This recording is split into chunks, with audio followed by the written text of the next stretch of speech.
यानंतर बातमी शेतकऱ्यांची चिंता वाढवणारी आहे। जूनमध्ये पावसानं जोरदार हजेरी लावली, त्यामुळे मराठवाड्यातल्या शेतकऱ्यांनी जोमानं पेरणी केली। मात्र जुलै उजाडताच पावसानं पाठ फिरवली आहे आणि म्हणून शेतकऱ्यांवर आता दुबार पेरणीचं संकट ओढवलंय।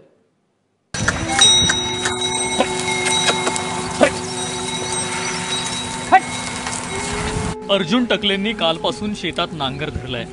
2.5 एकर तूर आणि कापूस त्यांनी पुन्हा मातीत घातला, कारण 15 ते 20 दिवसांपासून आभाळानं टिपूसही गाळलं नाही। त्यामुळे दुबार पेरणी करण्याशिवाय पर्यायच उरला नाही।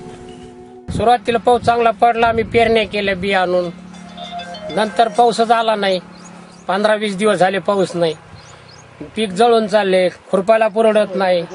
आम्ही त्याच्यासाठी त्याला मोडून टाकायला लागलो दुबार पेरणीसाठी। आषाढी वापस फिरल्यावर पाऊस येत असतो, ते अजूनही आला नाही, म्हणून आता पाळी घालून आम्ही दुसऱ्या पेरणीसाठी तयार करायला लागलो। आता डबल खर्च येतो ना। मराठवाड्यातील 71 पैकी 37 तालुक्यात अजूनही सरासरी एवढा पाऊस पडलेला नाही। त्यामुळे तूर, सोयाबीन, कापूस आणि बाजरीवर संक्रांत आली आहे। काही मोडायचीच बारी नाही तर काही खुरपून तर ठुदत, मग आलं गेलं तर गेलं। याला मग 1.5-2 लाख रुपये खर्च येते।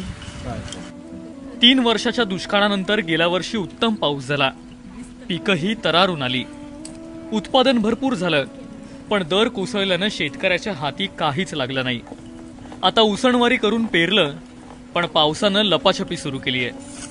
हे सुद्धा आम्हाला काही आहे ना, आमच्याच खिशातून चाललेत पैसे। खिशातून तर काय, आम्ही कर्ज काढतो, बँकेने नाही दिलं तर सावकाराकडून घेतो, सावकार नाही दिलं तर कुठून तरी आणतो पाहुण्यारावळ्याकडून आणि शेतीमध्ये घालतो। जर आमच्या कापसाची लागवड झाली, मूग पेरला होता, सोयाबीन पेरलं होतं, बाजऱ्या पेरल्या होत्या, आता सगळं त्यांचे मान टाकून दिल्या पाऊस नसल्यामुळं।